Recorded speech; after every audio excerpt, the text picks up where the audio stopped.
MS એક્સેલની અંદર એક table બનાવેલું છે. આ ટેબલમાં એક સાથે બધાનો સરવાળો કરવાનો છે. તો સરવાળાની કેટલી મેથડ રીત છે એની વાત કરીએ તો સૌથી પહેલી રીત છે અહીંયા ઓટો સમ વાળી.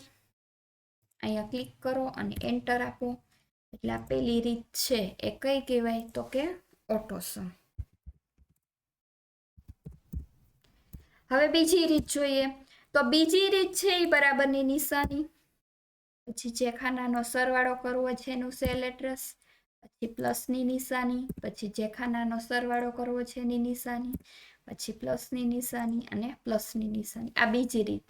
તો આ રીત છે કઈ રીત થાય તો કે આ રીત છે એ ફોર્મ્યુલાની રીત થશે. જેટલા ખાનાનો સરવાળો કરવો છે એટલા પ્લસ કરી અને કરતું જવાનું.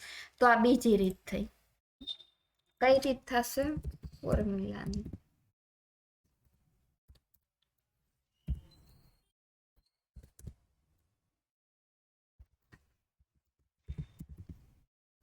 ત્યારબાદ ત્રીજી રીત જોઈએ. ત્રીજી રીત એટલે સમની રીત.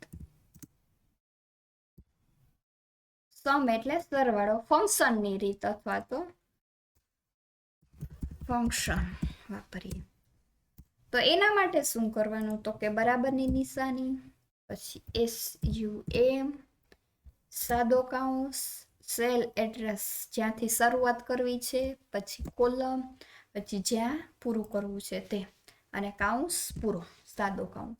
બરાબરની નિશાની સમ કાઉન્સમાં B5 થી E5 એટલે આટલા ખાનાનો આપણે સરવાળો જોઈએ છે. તો આવી રીતે આ ત્રીજી રીત થઈ. ત્યારબાદ અહીંયા જોઈએ, એક વધારે ઉમેરી દીધું. ઓકે. ત્યારબાદ ચોથી રીત જોઈએ, શોર્ટકટ રીત. કેવી રીત? શોર્ટકટ. તો શોર્ટકટ રીતમાં શું થશે તો કે જે ખાનાનો સરવાળો કરવો છે એ ખાનાને બધાને સિલેક્ટ રાખવાના. માની લ્યો કે આ બે ખાનાનો આપણે ઉપરનો સરવાળો જોઈએ તો કીબોર્ડમાંથી અલ્ટર પ્લસ બરાબરની નિશાની. શું કરવાનું કીબોર્ડમાંથી તો કે કીબોર્ડમાંથી આપણે અલ્ટર દબાવવાનું, ALT અલ્ટર અને પ્લસ બરાબરની નિશાની.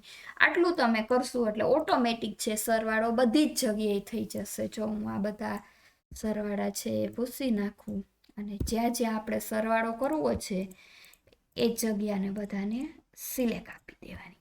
સિલેક્ટ આપ્યા પછી અલ્ટર પ્લસ ઇક્વલ તો બધી જ જગ્યાએ છે સરવાળો થઈ જશે. જુઓ, તો તમે પણ આવી રીતે શોર્ટકટ રીતનો ઉપયોગ કરી અને 4 થી 5 રીતે સરવાળા કરી શકો છો.